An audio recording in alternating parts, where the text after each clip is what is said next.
El libro de Urantía, página 1997. Documento 186. Poco antes de la crucifixión, cuando Jesús y sus acusadores salieron para ver a Herodes, el maestro se volvió al apóstol Juan y dijo: Juan, ya no puedes hacer nada más por mí. Vete a donde mi madre y tráela para que me vea antes de morir. Cuando Juan oyó la petición del maestro, aunque no quería dejarle solo entre sus enemigos, se apresuró a Betania, donde estaba reunida toda la familia de Jesús aguardando en la casa de Marta y María, las hermanas de Lázaro a quien Jesús había resucitado de entre los muertos. Varias veces durante la mañana, los mensajeros habían llevado noticias a Marta y María sobre el progreso del juicio de Jesús. Pero la familia de Jesús no llegó a Betania hasta pocos minutos antes de la llegada de Juan, que traía la petición de Jesús de ver a su madre antes de ser puesto a muerte. Una vez que Juan Zebedeo les relató todo lo que había ocurrido desde el arresto de Jesús a la medianoche, María su madre fue inmediatamente, en compañía de Juan, a ver a su hijo mayor. Cuando María y Juan llegaron a la ciudad, Jesús, acompañado por los soldados romanos que iban a crucificarlo, ya había llegado al Gólgota. Cuando María, la madre de Jesús, salió con Juan para ver a su hijo, su hermana Ruth se negó a quedarse atrás con el resto de la familia. Puesto que estaba decidida a acompañar a su madre, su hermano Judá fue con ella. El resto de la familia del maestro permaneció en Betania bajo la dirección de Santiago, y prácticamente cada hora los mensajeros de David Zebedeo les llevaban noticias sobre el progreso del terrible acontecimiento de la sentencia de muerte de su hermano mayor, Jesús de Nazaret. 1. El fin de Judas Iscariote. Eran alrededor de las 8:30 de este viernes por la mañana cuando terminó la audiencia de Jesús ante Pilato y el maestro fue puesto en manos de los soldados romanos que iban a crucificarlo. En cuanto los romanos tomaron posesión de Jesús, el capitán de los guardias judíos marchó con sus hombres de vuelta a su cuartel en el templo. El sumo sacerdote y sus asociados sanhedristas siguieron de cerca a los guardianes, yendo directamente a su sitio usual de reunión en la sala de piedras labradas del templo. Aquí encontraron a muchos otros miembros del Sanedrín que aguardaban para saber qué se había hecho con Jesús. Mientras Caifás presentaba su informe al Sanedrín sobre el juicio y la condenación de Jesús, Judas apareció ante ellos para reclamar su recompensa por el papel que había representado en el arresto y sentencia de muerte de su maestro. Todos estos judíos detestaban a Judas. Miraban al traidor solo con sentimientos de gran desprecio. A lo largo del juicio de Jesús ante Caifás y durante su aparición. Página 1998. Ante Pilato, a Judas le remordía la conciencia por su conducta traicionera. Al mismo tiempo ya no se hacía tantas ilusiones sobre la recompensa que recibiría como pago a sus servicios de traidor de Jesús. No le gustaba la frialdad y altanería de las autoridades judías. Sin embargo, esperaba ser recompensado ampliamente por su conducta cobarde. Esperaba que lo llamaran ante el plenario del Sanedrín y que lo honraran allí mientras le conferían honores apropiados como símbolo del gran servicio que, según él, había rendido a su nación. Imaginad por lo tanto la gran sorpresa de este traidor egoísta cuando un siervo del sumo sacerdote, tocándole en el hombro, lo llamó fuera de la sala y dijo: Judas, se me ha encargado que te pague por la traición de Jesús. Aquí está tu recompensa. Hablando así, el siervo de Caifás le entregó a Judas una bolsa que contenía 30 piezas de plata, en aquel tiempo, el precio de un buen esclavo en buena salud. Judas estaba anonadado, pasmado. Se abalanzó de vuelta a la sala, pero el centinela no lo dejó entrar. Quería apelar al Sanedrín, pero ellos no quisieron admitirlo. Judas no podía creer que estos líderes de los judíos permitieran que él traicionara a sus amigos y a su maestro y luego le ofrecieran como recompensa 30 piezas de plata. Estaba humillado, desilusionado, y totalmente destruido. Se alejó del templo, en realidad, como en un trance. Automáticamente se metió la bolsa de dinero en el amplio bolsillo, el mismo bolsillo en el cual por tanto tiempo había llevado la bolsa que contenía los fondos apostólicos. Y deambuló por las calles de la ciudad, tras de las multitudes que iban a presenciar las crucifixiones. A cierta distancia vio Judas que levantaban el travesaño con Jesús clavado en él. Al ver esto, volvió corriendo al templo y, forcejeando con el centinela, consiguió entrar y pararse ante el Sanedrín, que aún estaba reunido.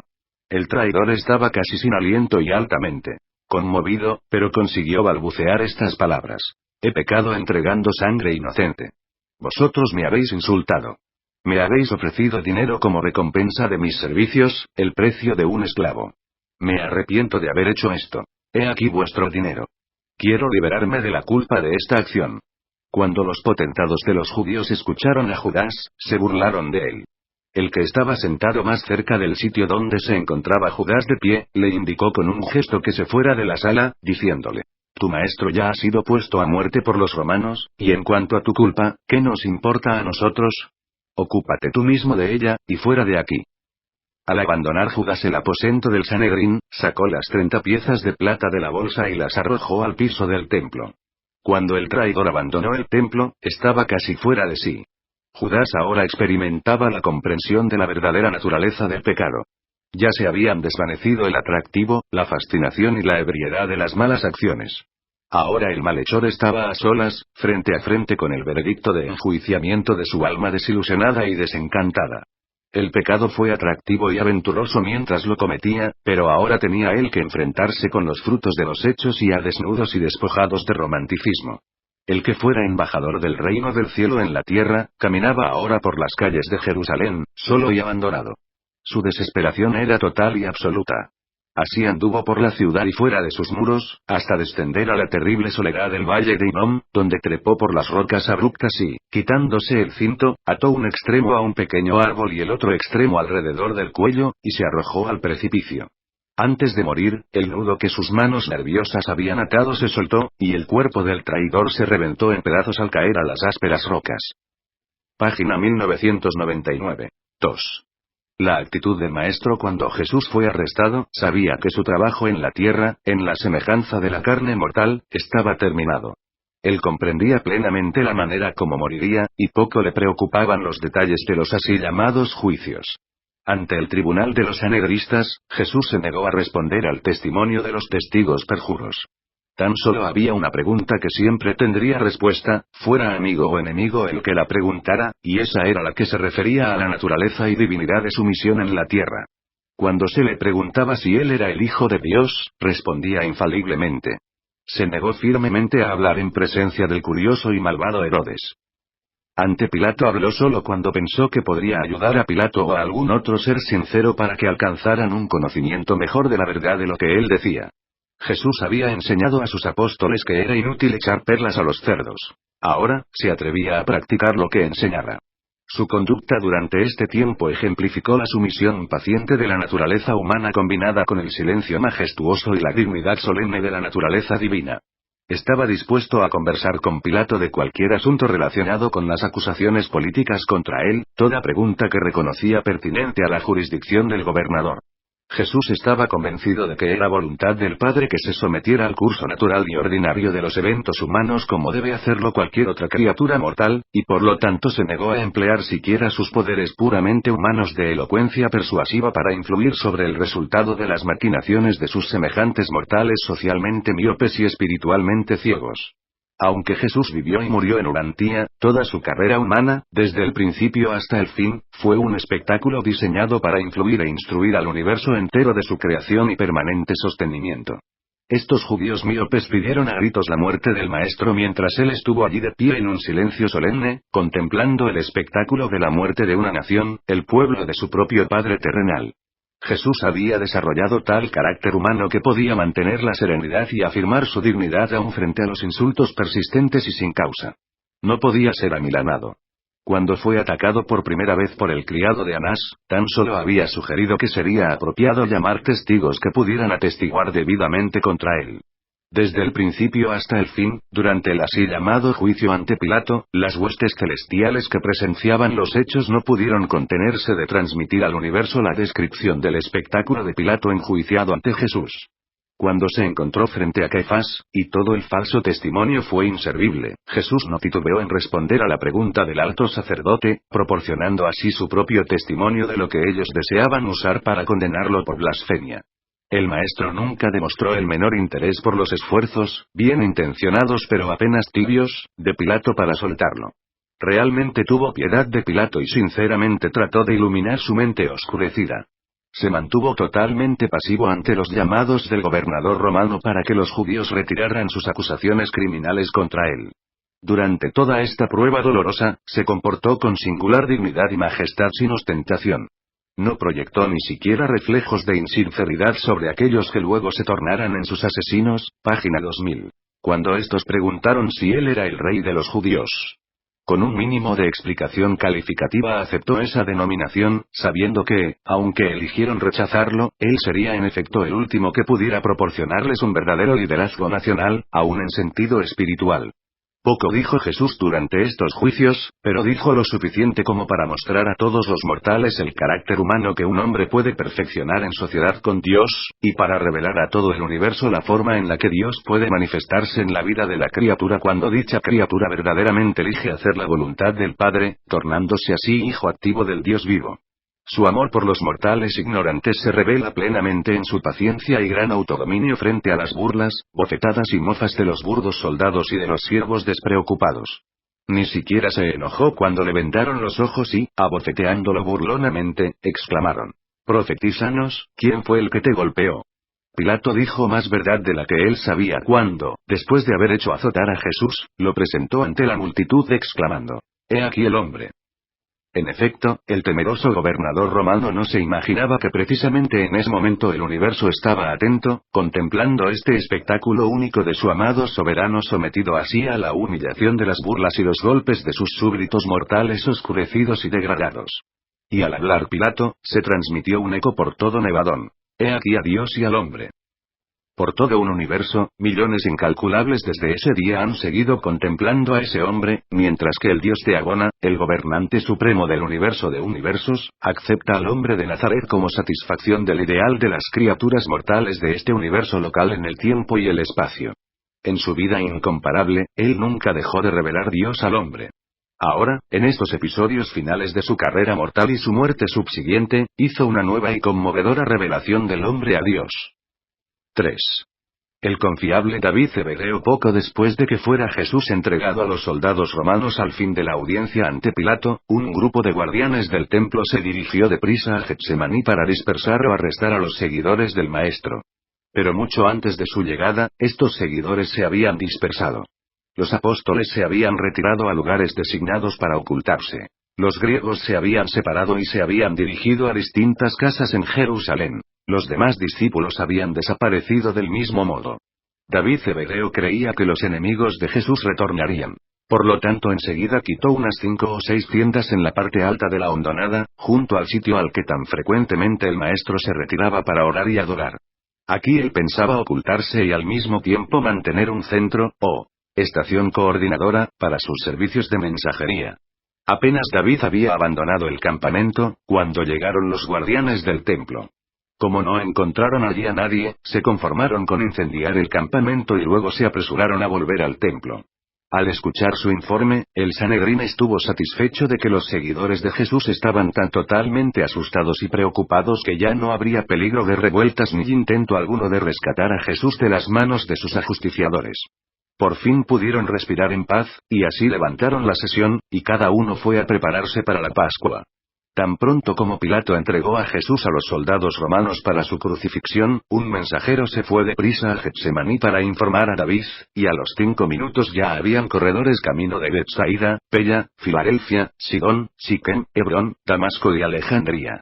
Todos estos mensajeros llevaban, página 2001, la noticia de que Jesús estaba a punto de ser crucificado por los romanos por pedido insistente de los potentados de los judíos. A lo largo de este día trágico, hasta que finalmente llegó el mensaje de que el Maestro había sido colocado en el sepulcro, David envió mensajeros aproximadamente cada media hora con informes para los apóstoles, los griegos, y la familia terrenal de Jesús, reunida en la casa de Lázaro en Betania. Cuando los mensajeros partieron con la noticia de que Jesús había sido sepultado, David despidió a su cuerpo de corredores locales para la celebración de la Pascua y para el sábado de reposo, con instrucciones de que volvieran a él en secreto el domingo por la mañana, concurriendo a la casa de Nicodemo, en donde pensaba esconderse por unos días con Andrés y Simón Pedro. Este David Hebedeo de mente tan peculiar fue el único de los principales discípulos de Jesús que tomó literalmente y como cosa normal la declaración del Maestro de que él moriría y resucitaría al tercer día. David le había escuchado una vez esta predicción y, siendo de mente literal, se proponía reunir a sus mensajeros el domingo por la mañana temprano en la casa de Nicodemo, para que estuvieran disponibles para difundir la noticia, en caso de que Jesús se levantara de los muertos. Pronto descubrió David que ninguno de los seguidores de Jesús esperaba que él volviese tan pronto de la tumba. Por lo tanto, poco dijo de su creencia, y nada sobre la movilización de sus mensajeros para el domingo por la mañana temprano, excepto a los corredores que habían sido enviados en la mañana del viernes a ciudades y centros de creyentes distantes. Así pues, estos seguidores de Jesús, dispersados por todo Jerusalén y sus alrededores, esa noche compartieron la Pascua y al día siguiente permanecieron en retiro. 4. La preparación para la crucifixión. Una vez que Pilato se hubo lavado las manos ante la multitud, buscando así escapar a la culpa de entregar un hombre inocente a que fuera crucificado, solo porque temía resistirse a los reclamos de los dirigentes de los judíos, ordenó que el maestro fuera entregado a los soldados romanos e instruyó al capitán que se lo crucificara inmediatamente. Al hacerse cargo de Jesús, los soldados lo condujeron de vuelta al patio del pretorio, y después de quitarle el manto que le había puesto Herodes, lo vistieron con sus propios indumentos. Estos soldados se burlaron y se mofaron de él, pero no le infligieron castigo físico. Jesús estaba ahora a solas con estos soldados romanos. Sus amigos estaban escondidos. Sus enemigos se habían ido por su camino. Aun Juan Zebedeo ya no estaba a su lado. Fue poco después de las 8 que Pilato entregó a Jesús a los soldados, y poco después de las 9 partieron ellos para el lugar de la crucifixión. Durante este período de más de media hora Jesús no habló una sola palabra. El departamento ejecutivo de un gran universo se encontraba prácticamente parado. Gabriel y los altos gobernantes de Nevadón se hallaban reunidos aquí en Urantía, o siguiendo de cerca los informes espaciales de los arcángeles para mantenerse al tanto de lo que le estaba ocurriendo al Hijo del Hombre en Urantía. Al aprontarse los soldados para llevar a Jesús al Gólgota, ya se encontraban ellos bajo la influencia de su insólita serenidad y dignidad extraordinaria, de su silencio sin quejas. Buena parte de la demora en salir con Jesús para el lugar de la crucifixión se debió a que el capitán decidió a último minuto llevarse a 2 criminales que habían sido condenados a muerte. Puesto que Jesús sería crucificado esa mañana, página 2002. Capitán Romano pensó que estos 2 podían también morir con él en vez de esperar hasta el fin de las festividades de la Pascua. En cuanto prepararon a estos ladrones, se los condujo al patio, donde contemplaron a Jesús, uno de ellos por primera vez, pero el otro le había oído hablar muchas veces, tanto en el templo como, muchos meses antes, en el campamento de Pella. 5. La muerte de Jesús en relación con la Pascua. No existe una relación directa entre la muerte de Jesús y la Pascua judía. Es verdad que el Maestro entregó su vida en la carne en este día, el día de preparación para la Pascua judía, y alrededor de la hora en que se sacrificaban los corderos pascuales en el templo. Pero este acontecimiento coincidente no indica de ninguna manera que la muerte del Hijo del Hombre en la tierra tenga relación alguna con el sistema sacrificatorio judío. Jesús era judío, pero como Hijo del Hombre era un mortal de los reinos. Los acontecimientos ya narrados que condujeron a esta hora de crucifixión inminente del Maestro son suficientes para indicar que su muerte aproximadamente en ese momento fue un asunto puramente natural y en manos de los hombres. Fue el hombre y no Dios quien planeó y ejecutó la muerte de Jesús en la cruz. Es verdad que el Padre se negó a interferir en la marcha de los acontecimientos humanos en Urantía, pero el Padre en el paraíso no decretó, no demandó, ni requirió la muerte de su Hijo de la manera como se la llevó a cabo en la tierra. Es un hecho que de alguna forma, tarde o temprano, Jesús habría tenido que despojarse de su cuerpo mortal, dando fin a su encarnación, pero podría haberlo hecho de maneras incontables, sin morir en una cruz entre 2 ladrones. Todo esto fue obra del hombre, no de Dios. A la hora del bautismo del Maestro, él ya había cumplido con la técnica de la experiencia requisita en la tierra y en la carne, necesaria para que concluyera su 7º y último auto-otorgamiento en el universo. Se cumplió en este mismo momento el deber de Jesús en la tierra. Toda la vida que vivió después de eso, y aun la forma de su muerte, fue un ministerio puramente personal de su parte para bienestar y elevación de las criaturas mortales en este mundo y en otros mundos. El Evangelio de la Buena Nueva de que el hombre mortal puede, por la fe, llegar a ser consciente espiritualmente de que él es hijo de Dios, no depende de la muerte de Jesús. Es verdad, en efecto, que este Evangelio del Reino ha sido enormemente iluminado por la muerte del Maestro, pero lo fue aún más por su vida. Todo lo que el Hijo del Hombre dijo o hizo en la tierra embelleció grandemente las doctrinas de la filiación con Dios y de la hermandad de los hombres, pero estas relaciones esenciales de Dios y de los hombres son inherentes en los hechos universales del amor de Dios por sus criaturas y de la misericordia innata de sus hijos divinos. Estas relaciones conmovedoras y divinamente hermosas entre el hombre y su Hacedor en este mundo y en todos los otros a lo largo y a lo ancho del universo de los universos, han existido desde la eternidad. Y no son en sentido alguno dependientes de esas actuaciones periódicas de autootorgamiento de los hijos creadores de Dios, quienes así toman la naturaleza y semejanza de las inteligencias creadas por ellos, como parte del precio que deben pagar para adquirir finalmente la soberanía ilimitada de sus respectivos universos locales. El Padre en el cielo amaba de igual manera al hombre mortal en la tierra antes de la vida y muerte de Jesús en Urantía que después de esta exhibición trascendental de asociación de hombre y Dios. Esta poderosa transacción de la encarnación del Dios de Nevadón como hombre en Urantía no podía aumentar los atributos del página 2003. Padre eterno, infinito y universal, pero sí enriqueció y esclareció a todos los demás administradores y criaturas del universo de Nevadón.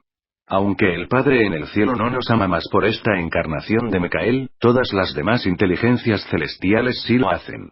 Y esto se debe a que Jesús reveló, no solamente a Dios al hombre, sino asimismo hizo una nueva revelación del hombre a los dioses y a las inteligencias celestiales del universo de los universos. Jesús no está a punto de morir como sacrificio por el pecado. Él no expía la culpa moral innata de la raza humana. La humanidad no tiene tal culpa racial ante Dios. La culpa es puramente una cuestión de pecado personal y rebeldía deliberada y de sabiendas contra la voluntad del Padre y la administración de sus hijos. El pecado y la rebelión nada tienen que ver con el plan fundamental de autootorgamientos de los hijos de Dios paradisíacos, aunque nos parezca que el plan de salvación es una característica provisional del plan autootorgador. La salvación de Dios para los mortales de Urantía habría sido igualmente eficaz y perfectamente certera si Jesús no hubiese sido puesto a muerte por las manos crueles de mortales ignorantes. Si los mortales de la tierra hubieran recibido favorablemente al Maestro y si él hubiera partido de Urantía por abandono voluntario de su vida en la carne, el hecho del amor de Dios y de la misericordia del Hijo, el hecho de la filiación con Dios, de ninguna manera habría sido afectado. Vosotros los mortales sois hijos de Dios, y solo una cosa se requiere para que esta verdad se vuelva un hecho en vuestra experiencia personal, y esa es vuestra fe nacida del Espíritu.